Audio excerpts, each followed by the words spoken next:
On January 1st, I flew from O'Hare to Guatemala City, a 5-hour non-stop flight.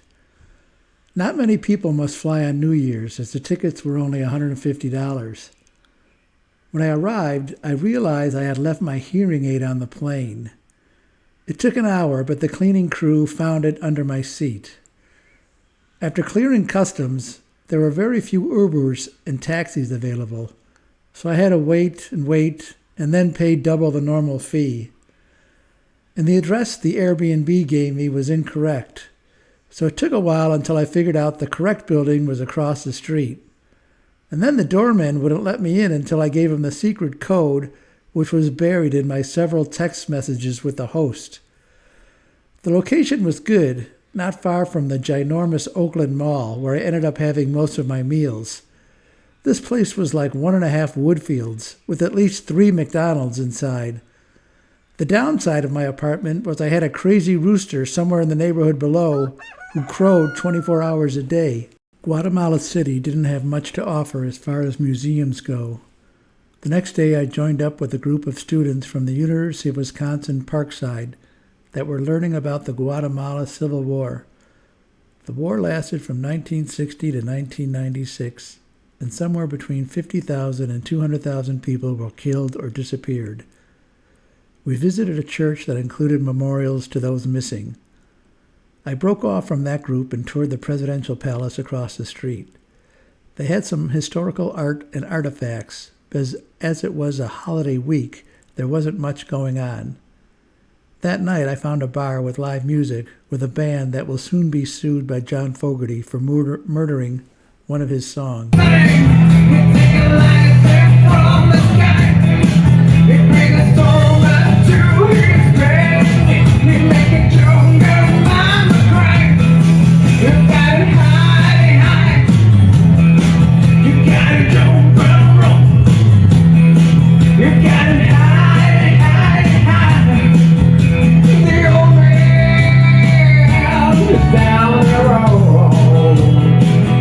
The next day was Sunday, so I walked to a nearby sports bar to watch the Bears lose to the Detroit Lions. I noticed I was the only person on the street at night, so after the game, I took an Uber back. The next morning, I took a short flight north to the city of Flores, the closest city to the Tikal Mayan ruins. Fireworks were going off all night under and over my hotel room. I thought it was some sort of protest, but learned from the owner that it was a week-long celebration of the Feast of the Three Kings. Just my luck.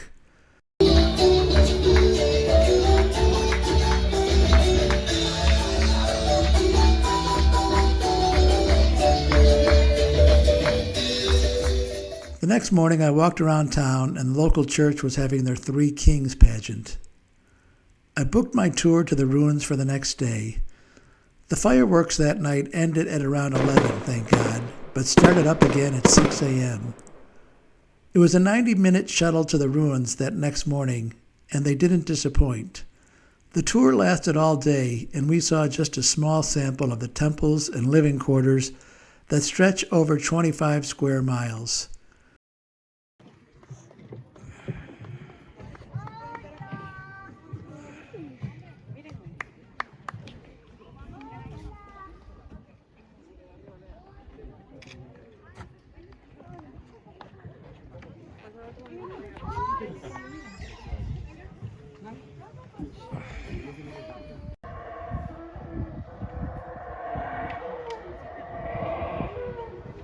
I made it to the top of Temple 4.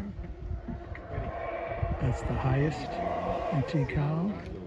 You can hear the howler monkeys.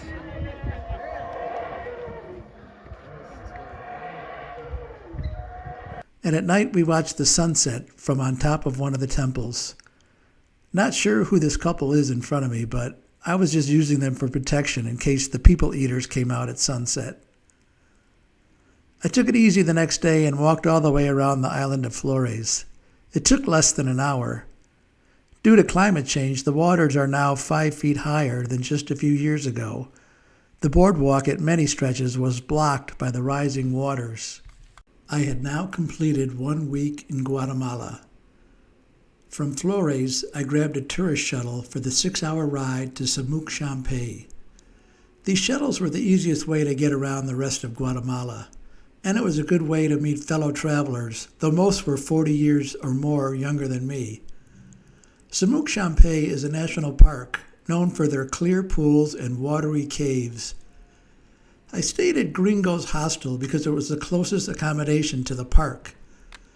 It was the only hostel that I stayed at on this trip, and I had my own room, and there was one older couple there as well, but I still felt weird surrounded by all these 20-somethings. I was reminded of the SNL skit where Norm Macdonald plays Senator Robert Dole on a season of MTV's Real World. The tour the next day started with this rope swing where I dazzled all with my belly flop, then a tour of the cave, and ended with some swimming and some tubing. I toured the rest of the park myself the next day, and that night watched the Bears beat the Packers in the playoffs. I had a watch on my laptop in the bar because that was the only place in the hostel with a strong Wi-Fi signal. This kid from Iowa noticed me watching and pulled up a chair. The rest of the patrons were from Europe or Canada and had no interest. From Samuc-Champay, it was a 10-hour shuttle to Lake Atitlan. The first 2 nights I stayed at a hotel in the town of Panajacal on the eastern side of the lake. Panajacal is the business center of the region, and there wasn't much to do except hike the nearby nature reserve with several hanging bridges. I watched more daring souls try the zip line. After 2 days, I crossed the lake to the more bucolic towns of San Pedro and San Juan. On the boat over, I met a couple who were living on the same street I lived on in Santiago, Chile. Small world. I had a great Airbnb in San Pedro with views of the mountain lake. The sister town of San Juan is very colorful, but a bit more touristy than San Pedro.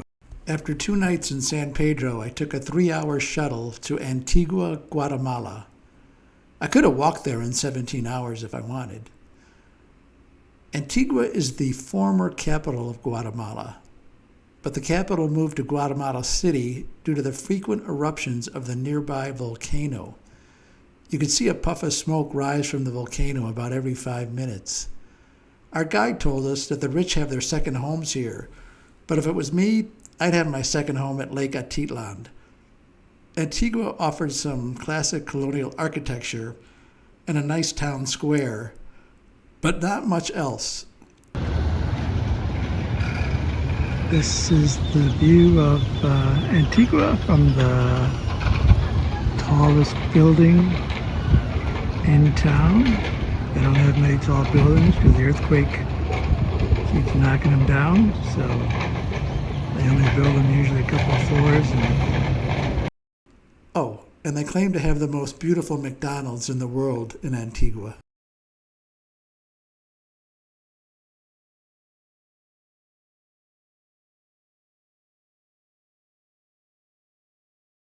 After almost 3 weeks in Guatemala, it was time to move on to El Salvador, a 5-hour shuttle ride. First stop, Santa Ana and its famous volcano. On the ride to the park, we stopped for some great views of Lake Cotopeque. It's about a 90-minute hike from the base up to the peak of the volcano. There was just 2 of us and a guide. At the base of the crater, there's a pool of water that has a turquoise blue color due to the reaction of sulfur and other chemicals. It was extremely windy at the top, so we were glad to hike down and enjoy lunch along the lake. And later that night, I found a sports bar to watch the Bears-Rams playoff game. There was a couple from Naperville there that were spending 2 years traveling the world. There was also a small group of Salvadorans that had spent several years in California and were rooting for the Rams. The Bears had another miracle finish to put it into overtime, but in the end couldn't stop the Rams. But the Salvadorans did buy me a condolence beer. In Santa Ana, I rented a car to drive the Ruta de Flores in central El Salvador. This route passes through a number of picturesque towns and gentle hills. I didn't find all that many blooming flowers, maybe because it was the dry season, but I did find a number of bakeries with some delicious treats.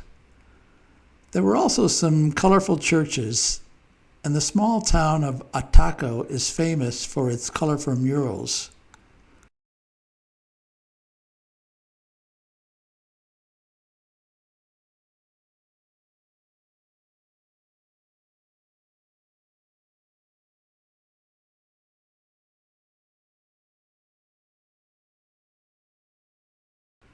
This dog looked pretty menacing, so I handed over what was left of my lunch. But the highlight of the route were the waterfalls near the town of Huaya. Before we started, the guide wanted to make sure that I had no heart issues, and I soon found out why. There was a lot of hiking and climbing involved, and once again, I was by far the oldest person on the hike.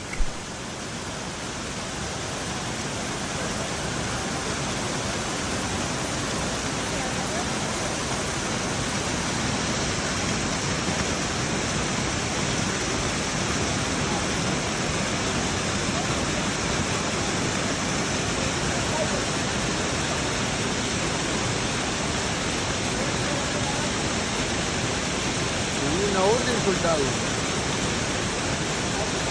Pero listo.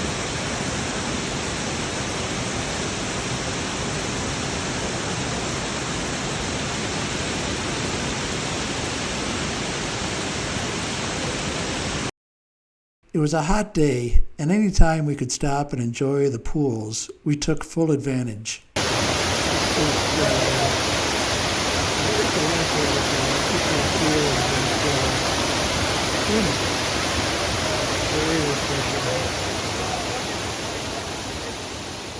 The Ruta de Flores ended in Salvador, the capital of El Salvador, where I turned in my rental car. San Salvador was a bit disappointing in that the two museums I hoped to visit were both closed for rehab or private events during my stay.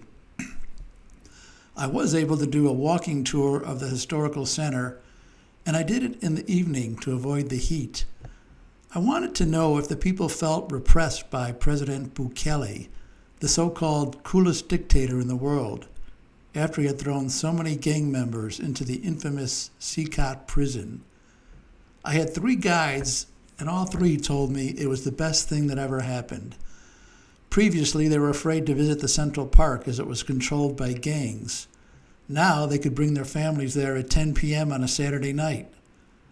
My one guide showed me his tattoo to prove that not all men with tattoos had been thrown into jail. He was asked about it by the police, and they accepted his explanation that was an homage to his favorite soccer team. I did note that El Salvador was the only country I visited on this trip with female Uber drivers. We ended the walking tour by visiting the new library. It's open 24/7, and it's the pride of the country. This is the view from the top of the library. San Salvador, looking at the National Cathedral. My last stop in El Salvador was Tunco, a beach on the Pacific. I watched the NFL Conference Championships in a beach bar and saw some great sunsets, but there really wasn't much else to do there, so I got caught up on my reading and made a 200-page dent in the 1,000-page novel Infinite Jest.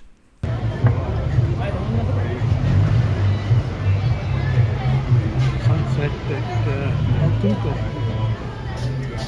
Balcony of a restaurant. Not much else. I had planned to visit Honduras on this trip, but guides in my other countries told me it was very dangerous. I then thought I would limit my visit to just the Honduran island of Roatan, but the logistics, a bus trip of 10 hours or a plane trip with 3 connections and a cost of over $1,000 didn't make sense. I'm not really a beach guy, and I had just visited a beach, and there'd be more beaches along the way on this trip. So I caught a flight from San Salvador to Managua, the capital of Nicaragua. I didn't get a very warm welcome at the Managua airport, as I had to wait an extra 45 minutes as customs inspected my binoculars to make sure they weren't night vision, a type of weapon, I guess. And then my taxi driver was shaken down by corrupt cops and had to fork over $5 as a bribe. Like San Salvador, Managua was pretty disappointing culture-wise. I visited this former palace, which is now a museum. It had some interesting modern art and pre-Columbian artifacts, but the majority of the space was dedicated to bad exhibits about how the earth was formed. The cathedral across the street was gutted, and there was no sign of any rehab being done. There was also a lakefront park, and I was expecting something like a Navy pier, but it was just empty restaurants and a playground. I heard it gets more crowded at night, but I didn't bother going back. Instead, I went to a bar that promised live music, but waiting for an hour, all I got was a deluge of bad hairband videos.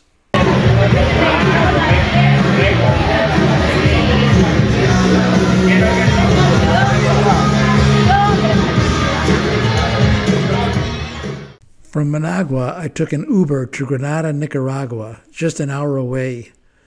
It's another colonial city filled with architecture like this old church. From the bell tower of another church, we got some great views and a show from what I believe was Santana's former percussionist.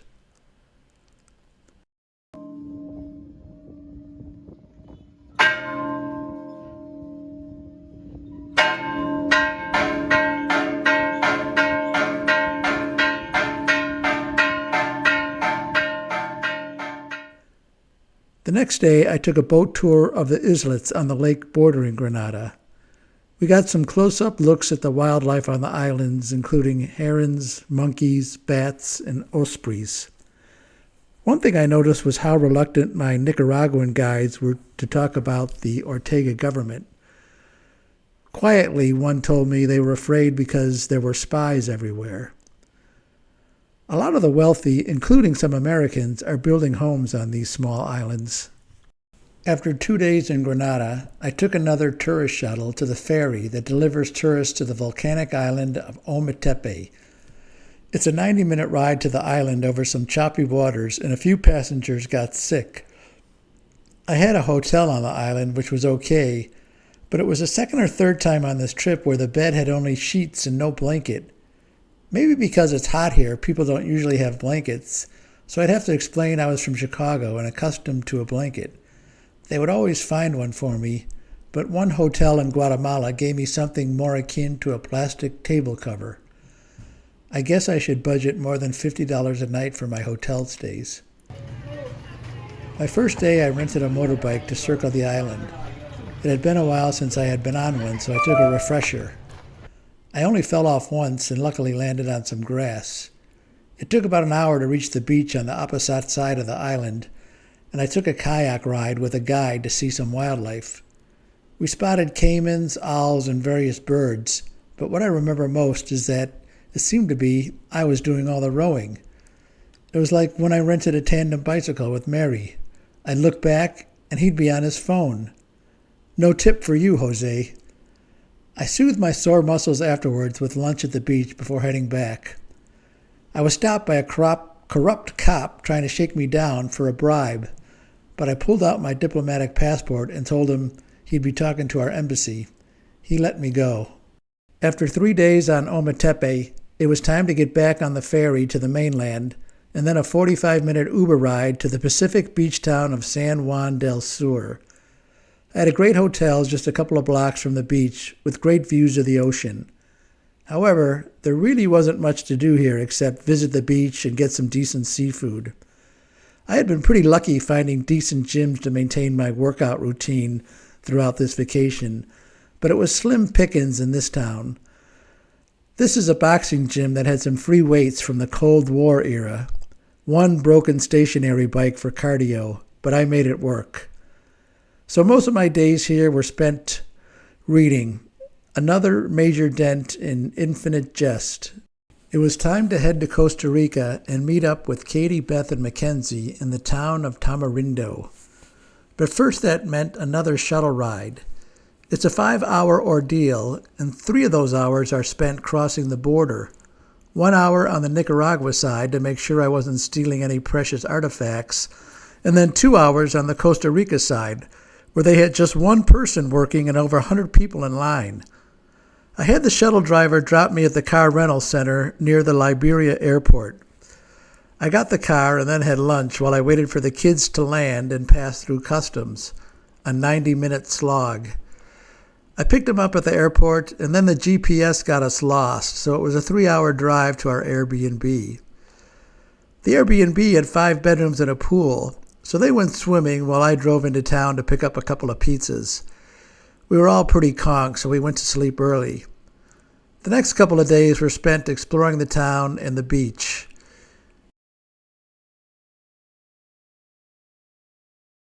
We did catch this fire show at one of the beach restaurants.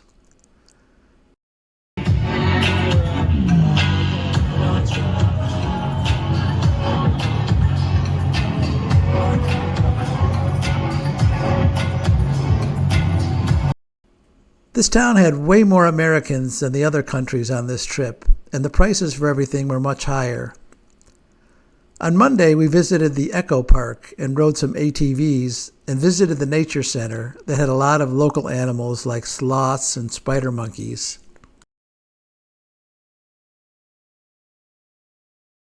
After 5 days in Tamarindo, it was time to take the kids back to the airport and turn in the rental car. I picked up a smaller car for the rest of my driving through Costa Rica, and the first stop was La Fortuna, home of the Arenal volcano. The top of the volcano, unfortunately, is visible maybe 10 days a year due to all the clouds, and I, unfortunately, was not there for one of the few sunny days. Oh well. I did some hiking through the forest at the base of the volcano, and with the help of some fellow hikers, I spotted some of these rodents I believe are called coati. The forest also had several of these historic ceibo trees, some of which were hundreds of years old. I had to wait on the trail while this lady took like 100 pictures of this pheasant that I could see any day in the forest by my house. The next day was the hike to the Fortuna waterfalls, which thankfully was a short hike down several flights of stairs. My knee had been hurting due to the hiking the day before, but this wasn't too bad. You could go swimming at the base of the waterfall, which I did, but the force of the water kept pushing everyone away from the waterfall and back to the rocks.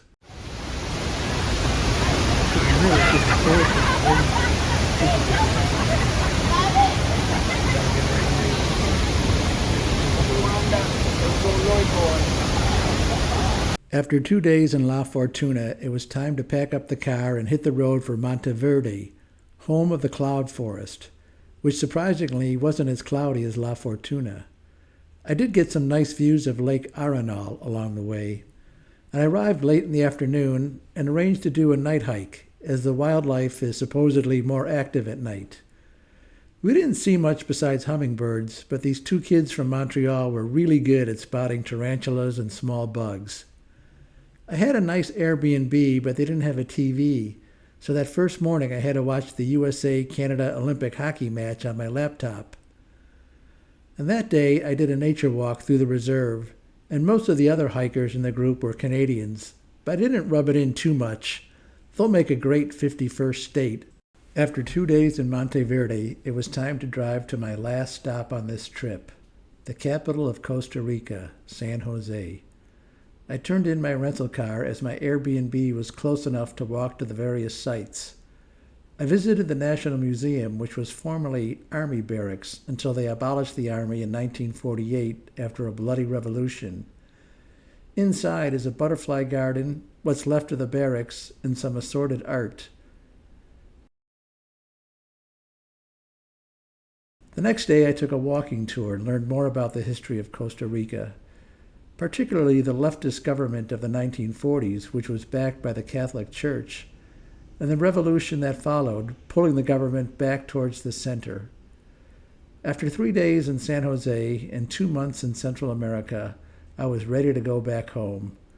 I avoided a record cold winter in Chicago. Time to start making my travel plans for next winter.